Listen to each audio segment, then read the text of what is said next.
ദുരിതാശ്വാസ വിതരണത്തിൽ ഭരണകൂടത്തിന്റെ പരാജയം വീണ്ടും തുറന്നു കാട്ടപ്പെടുകയാണ്. വീടുകളിൽ വെള്ളം കയറി എല്ലാം നഷ്ടപ്പെട്ട ജനങ്ങൾക്ക് അടിയന്തര സഹായമായി പ്രഖ്യാപിച്ച 10,000 രൂപയും ദിവസേനയുള്ള ജീവനാംശ തുകയും പ്രഖ്യാപനം മാത്രമായി ചുരുങ്ങി. ഇത് അനാസ്ഥ മാത്രമല്ല, ജനങ്ങളോടുള്ള ക്രൂരമായ പരിഹാസം കൂടിയാണ്. മുൻകാലങ്ങളിൽ മഹാപ്രളയം വന്നപ്പോഴും പ്രകൃതി ദുരന്തങ്ങൾ ഉണ്ടായപ്പോഴും ഇതേ ഭരണകൂട അനാസ്ഥയും കൃത്യതയില്ലായ്മയുമാണ് സംസ്ഥാനം കണ്ടത്. മുണ്ടക്കൈ ചൂരൽമല ദുരന്തത്തിൽ പോലും ബാധിതരായവർക്കുള്ള ഫണ്ട് വിതരണത്തിലും പുനരധിവാസത്തിലും കോൺഗ്രസും യൂത്ത് കോൺഗ്രസും നടത്തിയ ക്രമക്കേടുകളും ഫണ്ട് വെട്ടിപ്പും ജനങ്ങൾ മറന്നിട്ടില്ല. അന്ന് ദുരന്ത ബാധിതരെ സഹായിക്കാൻ എന്ന പേരിൽ പിരിച്ചെടുത്ത കണക്കില്ലാത്ത തുക അർഹരിലേക്ക് എത്താതിരിക്കുകയും വക മാറ്റി ചെലവഴിക്കുകയും ചെയ്ത അതേ ശൈലിയാണ് ഇപ്പോൾ നിലവിലെ മഴക്കെടുതിയിലും ആവർത്തിക്കുന്നത്. സർക്കാരിന്റെ ഉത്തരവുകളിലെ ഭരണപരമായ അപ്രയോഗികതയും വ്യക്തതയില്ലായ്മയും താഴെത്തട്ടിലുണ്ടാക്കിയ ആശയക്കുഴപ്പങ്ങൾ ചെറുതല്ല.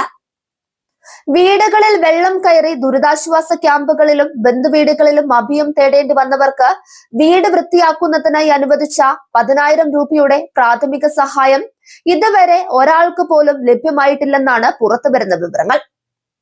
റേഷൻ കാർഡ് ഒന്നിന് 10,000 രൂപ വീതം അടിയന്തര സഹായം നൽകുമെന്നാണ് ദുരന്ത നിവാരണ വകുപ്പിന്റെ ഉത്തരവ്. ദുരിതാശ്വാസ ക്യാമ്പുകളിൽ കഴിയാത്തവർക്കും വില്ലേജ് ഓഫീസറുടെ പരിശോധനാ റിപ്പോർട്ടിന്റെ അടിസ്ഥാനത്തിൽ സഹായം നൽകാൻ വ്യവസ്ഥയുണ്ടെങ്കിലും ഇത് എങ്ങനെ നടപ്പാക്കണമെന്ന കാര്യത്തിൽ കൃത്യമായ മാർഗരേഖയില്ല. വെള്ളം കയറിയ വീടുകൾ നേരിട്ട് കണ്ടെത്തി റിപ്പോർട്ട് സമർപ്പിക്കേണ്ട വില്ലേജ് ഓഫീസർമാർക്ക് ഇത് സംബന്ധിച്ച പ്രത്യേക ഉത്തരവോ സമയക്രമമോ ഇതുവരെ ലഭിച്ചിട്ടുമില്ല. ദുരിതബാധിതരിൽ നിന്ന് അപേക്ഷ സ്വീകരിക്കുന്നതിനുള്ള നിശ്ചിത അപേക്ഷാ ഫോം പോലും ഇതുവരെ റവന്യൂ വകുപ്പ് തയ്യാറാക്കിയിട്ടില്ല എന്നതാണ് ഉദ്യോഗസ്ഥരെയും വലയ്ക്കുന്ന കാര്യം.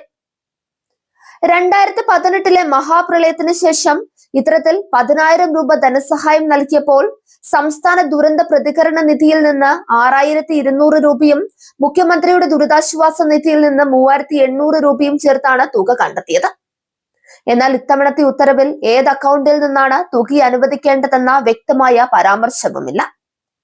സാങ്കേതികമായ ഈ അവ്യക്തത കാരണം ജില്ലാ കളക്ടർമാർക്ക് ഫണ്ട് കൈമാറാൻ കഴിയുന്നില്ലെന്നത് റവന്യൂ അധികൃതർ തന്നെ സമ്മതിക്കുന്നുണ്ട്. പുറമ്പോക്ക് ഭൂമിയിലും താൽക്കാലിക ഷെഡുകളിലും താമസിക്കുന്ന പ്രകൃതിക്ഷോഭത്തിൽ സർവ്വതും നഷ്ടപ്പെട്ട കുടുംബങ്ങളുടെ കാര്യത്തിൽ എന്ത് നിലപാട് സ്വീകരിക്കണമെന്ന് സർക്കാർ ഉത്തരവിൽ പറയുന്നില്ല. റേഷൻ കാർഡ് ഇല്ലാത്തവരെ ധനസഹായത്തിന് പരിഗണിക്കില്ലെന്ന സൂചനകൾ ഈ മേഖലകളിൽ താമസിക്കുന്ന നിർധനരായ കുടുംബങ്ങളെ വലിയ ആശങ്കയിലാഴ്ത്തിയിട്ടുണ്ട്.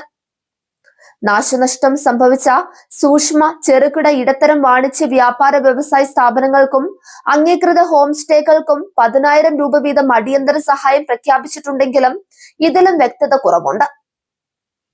ഈ തുക കെട്ടിടത്തിന്റെ ഉടമയ്ക്കാണോ അതോ അവിടെ വ്യാപാരം നടത്തുന്ന വാടകക്കാരനാണോ നൽകേണ്ടതെന്ന് ഉത്തരവിൽ പറയുന്നില്ല.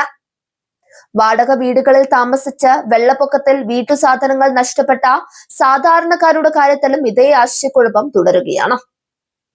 ഓരോ കുടുംബത്തിനും ഒരു റേഷൻ കാർഡിന് ദിവസം 300 രൂപ വീതം 7 ദിവസത്തേക്ക് ജീവനാംശമായി അനുവദിക്കുമെന്നും സർക്കാർ പ്രഖ്യാപിച്ചിരുന്നു.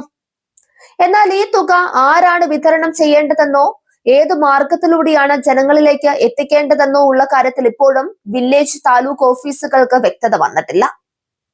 ദുരിതക്കയത്തിൽ നിന്ന് സാധാരണ ജീവിതത്തിലേക്ക് മടങ്ങാൻ ശ്രമിക്കുന്ന ജനങ്ങൾക്ക് സർക്കാരിന്റെ അടിയന്തര ഇടപെടലും ഉത്തരവുകളിലെ തിരുത്തലുകളും അനിവാര്യമായിരിക്കുകയാണ്.